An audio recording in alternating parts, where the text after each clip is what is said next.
It was the winter of 1923, and the small town of Evershade was blanketed under a heavy, unrelenting snowstorm. The chill in the air was bitter, but it wasn't the cold that made the hairs on the back of people's necks rise. It was the whisper of a story that had been passed down for generations, a story of a love that defied everything, that ignored every warning, and that ended in tragedy. Evershade was a town that had long been wrapped in superstition. It was the kind of place where neighbors kept to themselves, and the wind carried stories, both good and bad, across the streets. But in 1923, there was one story that no one dared to speak of openly. It was the kind of story that mothers whispered to their children, urging them to stay away from certain parts of the town, especially on cold, quiet nights when the moon was high and the wind howled through the empty streets. It was the story of Amelia Hart and Thomas Graves. Amelia was the daughter of the town's richest family, the Harts.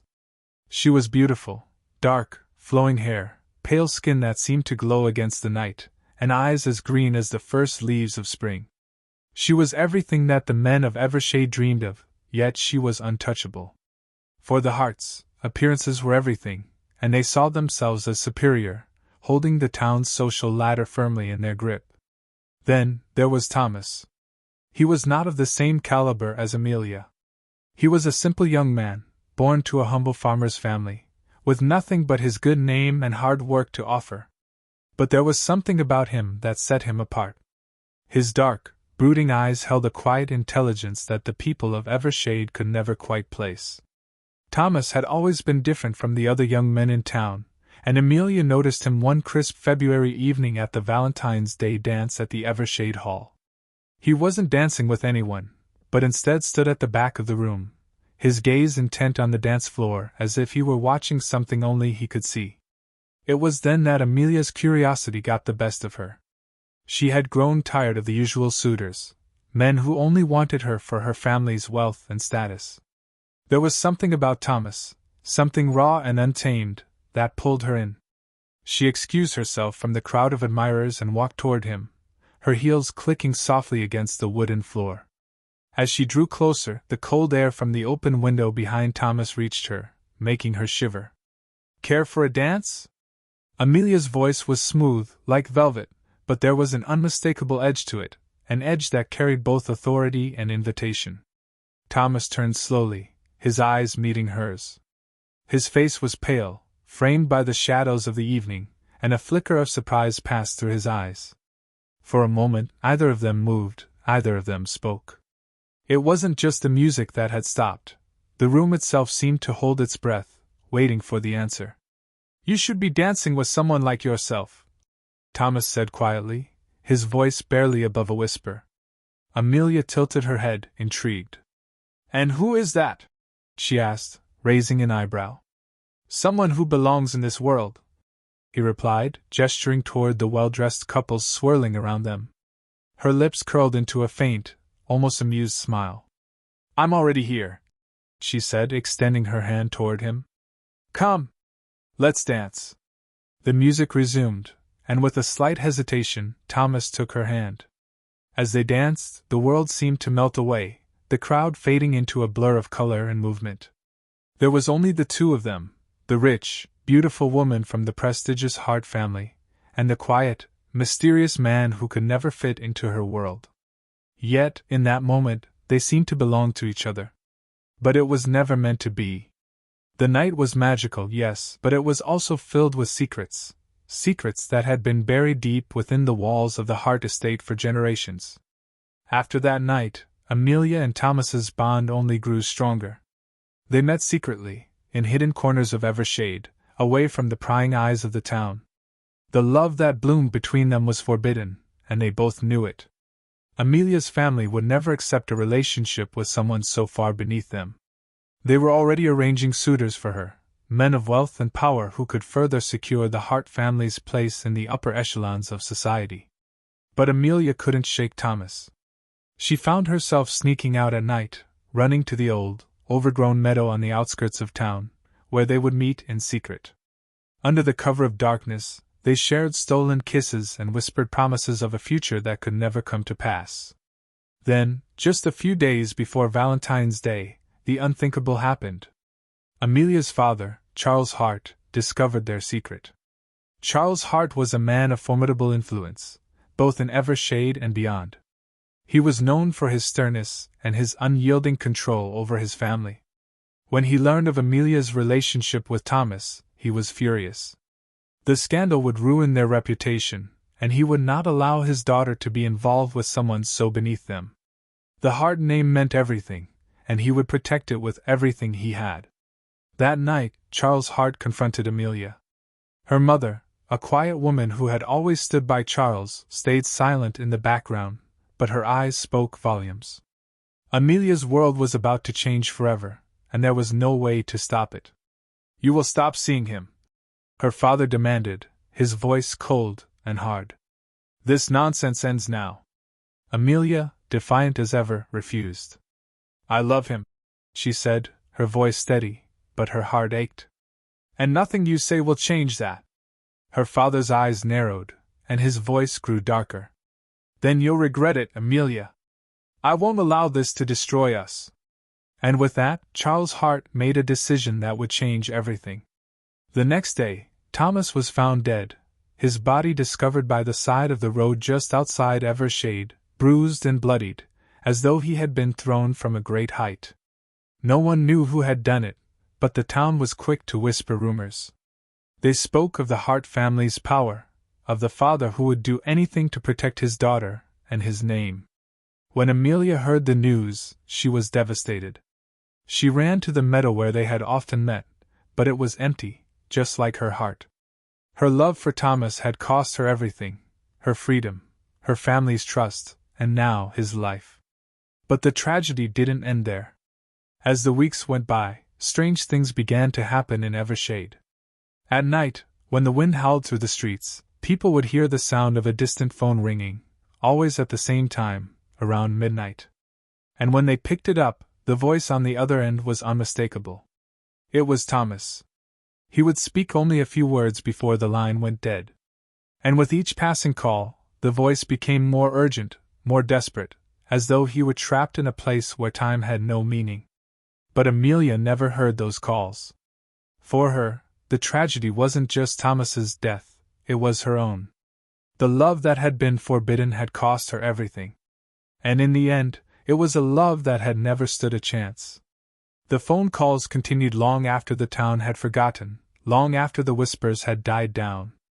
The line between life and death had been crossed, and now, no one was safe from the consequences of the forbidden Valentine's Day love that had ended in tragedy. The wind howled through Evershade, louder than it had in years. The town, usually quiet and isolated, now seemed to carry an unsettling energy, a hum in the air that no one could explain. There was a chill that hung around every corner, an invisible presence that made the hairs on the back of your neck stand on end. And it wasn't just the wind. Amelia Hart had lost everything. The love she had shared with Thomas Graves was gone, snuffed out by her father's iron fist, and the phone calls that had once haunted the town now echoed only in the silence of her empty house. Yet there was something deeper beneath her sorrow. Something that gnawed at her every waking hour, kept her awake through long, restless nights. Her heart ached for Thomas, but the chill in the air whispered that something else was wrong. After Thomas's death, strange occurrences had become common in the town. At first, it was the phone calls, silent at first, then growing more desperate, more emotional. The townspeople, after their initial shock, dismissed it as a prank, some unfortunate coincidence. But Amelia knew better. She had seen Thomas's face in her dreams, his eyes wide with anguish. She had heard his voice, not from the phone, but in the quiet spaces between heartbeats, in the stillness of the night. And there was something else, something chilling, that she had been too afraid to confront. It was as if his spirit had not found peace. It was as if Thomas had been trapped, unable to move on. The whispers in the town grew louder. People spoke of curses, of the restless dead, of things far beyond the natural world. The calls to the dead had started when the snowstorm hit, right after Thomas's body had been found. Some said that the snow had trapped Thomas's spirit in the town. Some believed that Amelia's love had somehow opened a rift, a door between life and death that she had not closed. One evening, as the wind tore through the streets, Amelia stood in front of her bedroom mirror, her eyes searching the reflection. Her pale face stared back at her, hollow with grief, but something had changed. Her hair, once dark and shiny, now looked as if it had lost its luster. The vibrant green in her eyes had dimmed, as if the light inside her had begun to fade. She looked like a shadow of herself, haunted by something she couldn't explain. That night, as the clock struck midnight, the phone rang again. It was the same ringing, that shrill, urgent sound that had once made her heart leap with hope and dread alike. Amelia hesitated, then slowly reached for the receiver. She had tried to ignore it, but tonight something felt different. "Hello?" she whispered, her voice barely audible over the beating of her heart. There was a long pause, the only sound the faint crackling on the other end. Then, that familiar voice, so raw, so close, it sent chills through her entire body, spoke her name. "Amelia!" Her breath caught in her throat. She could hear the desperation in Thomas's voice. The pain. The torment. "I'm here, Thomas. I'm here. I never wanted this to happen," she cried, the tears flowing down her cheeks. But the voice that responded was no longer comforting. It was colder now, distant. "You did this," it said, the word sharp and accusing. "You opened the door, Amelia. You didn't close it." Amelia's chest tightened. She had opened the door to the shadows. She had been too stubborn, too blind to see the consequences. She had broken the boundaries between life and death, and now, Thomas's spirit could not rest. "I didn't mean to. I thought I could save you," Amelia whispered, her voice breaking. "You can't save me," the voice replied, its tone colder now, bitter with the weight of finality. "You can't undo what's been done. The door is open, Amelia. And there's no going back." Suddenly, the line went dead, the phone falling silent in her trembling hand. Amelia stood still, the weight of his words sinking in. She had made a terrible mistake. She hadn't just lost him, she had trapped him in a place between worlds. A place of agony and unrest. The phone call stopped, but the town's whispers only grew louder. People spoke of Amelia's broken heart, of the curse she had unknowingly brought upon the town.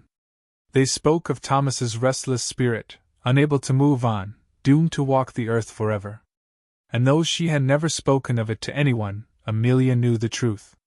Thomas was still here. His spirit had been twisted, his soul unable to find peace because of what had happened between them. Days turned into weeks, but Amelia could no longer escape the grip of her guilt. Every shadow felt like a watching presence. Every creak of the house felt like footsteps following her. The town, once so familiar to her, now felt foreign and strange. She couldn't shake the feeling that something was coming, something worse than she had ever imagined. Then, on the night of Valentine's Day, the anniversary of their first meeting, the final piece of the puzzle fell into place. Amelia couldn't sleep. She wandered the halls of the Hart estate, aimlessly, her mind racing. She knew that whatever had happened between her and Thomas had been driven by more than just love, it had been driven by something darker. Something ancient. She couldn't help but think about the legend that had once circulated in Evershade, a legend that no one dared to speak aloud. There was a tale about a love so strong, it could transcend death. A love that could tear open the veil between worlds. But it came at a cost. And the cost was always paid in blood.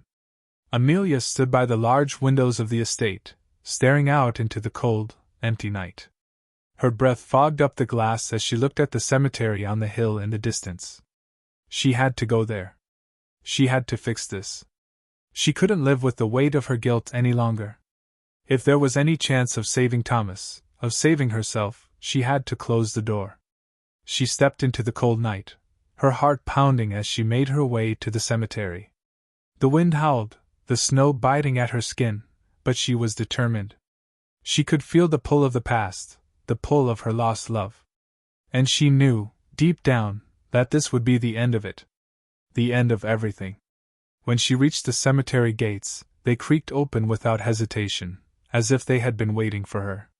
She walked down the path, the faint glow of the moonlight illuminating her way.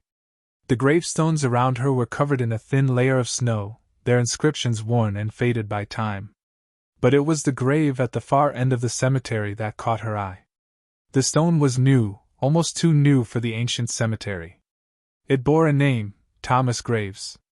Amelia fell to her knees in front of the grave, her tears freezing on her cheeks as she whispered, "I'm sorry, Thomas. I never meant for this to happen. I never meant to trap you." But as she knelt there, the ground beneath her feet trembled. The earth shifted, and the cold night air grew even colder. Amelia's breath came in ragged gasps as the ground cracked open before her, and from the depths, a dark, shadowy figure rose. It was Thomas. But not the Thomas she had once known. His body was twisted, his face pale and hollow, his eyes black pits of despair. He was no longer human, no longer the man she had loved. His voice, once full of life, now echoed with torment and fury. "You should have left me to rest, Amelia. Now we are both trapped." The ground opened wider, and the shadows around them closed in, swirling like a storm of darkness. Amelia screamed, but no sound escaped her lips. She tried to move, but her legs were frozen in place. The shadows consumed her, pulling her deeper into the earth.